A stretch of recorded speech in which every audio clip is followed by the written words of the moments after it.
किसी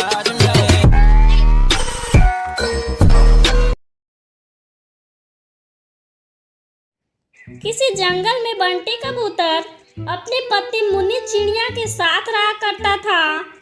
मुन्नी जल्दी खाना लाओ, मुझे काम पर जाने के लिए देरी हो रही है। मुन्नी खाना देती है। बंटी कबूतर खाना खाकर काम करने चला जाता है। एक दिन दोपहर में ही बंटी कबूतर घर आ जाता है। अरे बंटी जी, आप तो बहुत जल्दी आ गए। ये क्या बंटी जी, आपके गले में वरमाला, कहाँ से आ रही हो आप? तभी टोनी चिड़िया अंदर आती है। मुन्नी देखकर चौंक जाती है और फूट फूट कर रोने लगती है।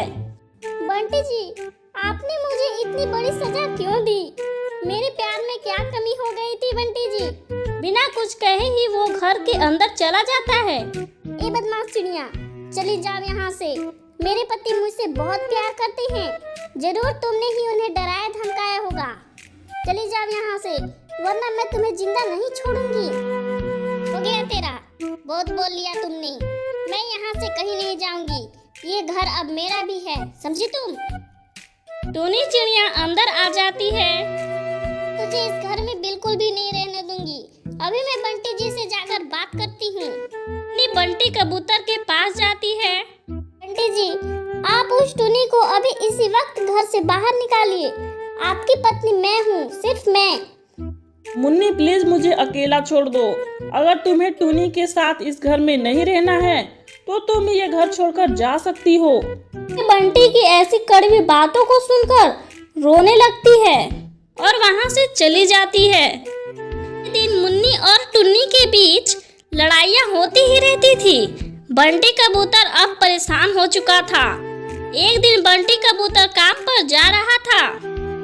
मुन्नी जल्दी खाना लाओ, मुझे काम करने जाना है। मुन्नी और टूनी दोनों अपने अपने बनाए हुए खाना लेकर आते हैं। लीजिए बंटी जी, खाइए। आज मैंने आपका मनपसंद खाना बनाया है। अच्छा मुन्नी, तुम बंटी जी को अपना बनाया हुआ खाना खिलाना चाहती हो? तुम्हें खाना बनाना आता भी है क्या?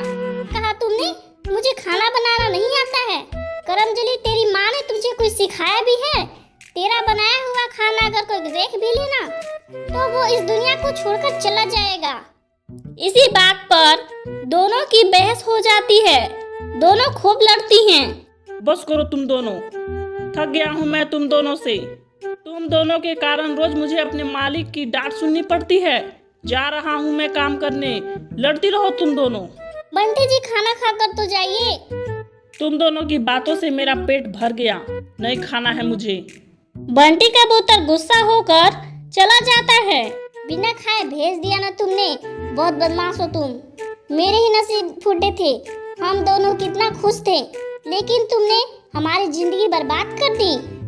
दिन बीतता जाता है। दोनों की लड़ाई दिन ब दिन बढ़ती जाती है। बंटी कबूतर दोनों से पूरी तरह परेशान हो चुका था। अब मैं इन दोनों को बिल्कुल भी नहीं झेल सकता हूँ। अब मुझे कुछ करना होगा। अगले दिन बंटी कबूतर शाम को जब घर आता है तब वह एक और शादी करके आता है। दोनों पत्नियां यह देखकर चौंक जाती हैं। मुन्नी बंटी कबूतर से कहती है, बंटी जी, ये क्या किया आपने? आपने हम दोनों के होते हुए तीसरी शादी कर ली और कितनी जिंदगियां बर्बाद करेंगे आप? मैंने आप पर बहुत विश्वास किया था। मुन्नी और टुनी फुट फुट कर रोने लगती हैं। तभी बंटी कबूतर कहता है, अब क्यों रो रही हो तुम दोनों? तुम दोनों ने नाक में दम कर रखा था। मैं इस घर में चैन से खा भी नहीं सकता था। इसका नाम टुनटुनी है। अब यही मेरा ख्याल रखेगी, यही मुझे समय पर खाना देगी। टुनटुनी बंटी कबूतर का अच्छे से ख्याल रखा करती थी, समय पर खाना देती थी और काम पर समय पर ही भेजती थी। बंटी कबूतर बहुत खुश था। यह सब मुन्नी और टूनी देख रही थी। दोनों को अपनी गलती का एहसास हो जाता है। मुन्नी टूनी से कहती है, टूनी बहन, मुझे माफ कर दो। मैंने तुम्हारे साथ बहुत गलत व्यवहार किया है। दोनों को अपनी अपनी गलती का एहसास हो जाता है। दोनों बंटी कबूतर के पास जाती हैं और बंटी से माफी मांगती हैं। तुम दोनों की बातें मैंने सुन लिया है। मैं तुम दोनों को अपनी गलती का एहसास कराना चाहता था। टुनटुनी मेरी तीसरी पत्नी नहीं है, ये तो मेरी एक बहुत अच्छी दोस्त है। तुम दोनों को मिलाने के लिए ही हम दोनों ने नाटक किया था। मुन्नी और टूनी बहुत खुश होती हैं। फिर कभी भी दोनों नहीं लड़ते हैं और तीनों खुशी खुशी रहने लगते हैं।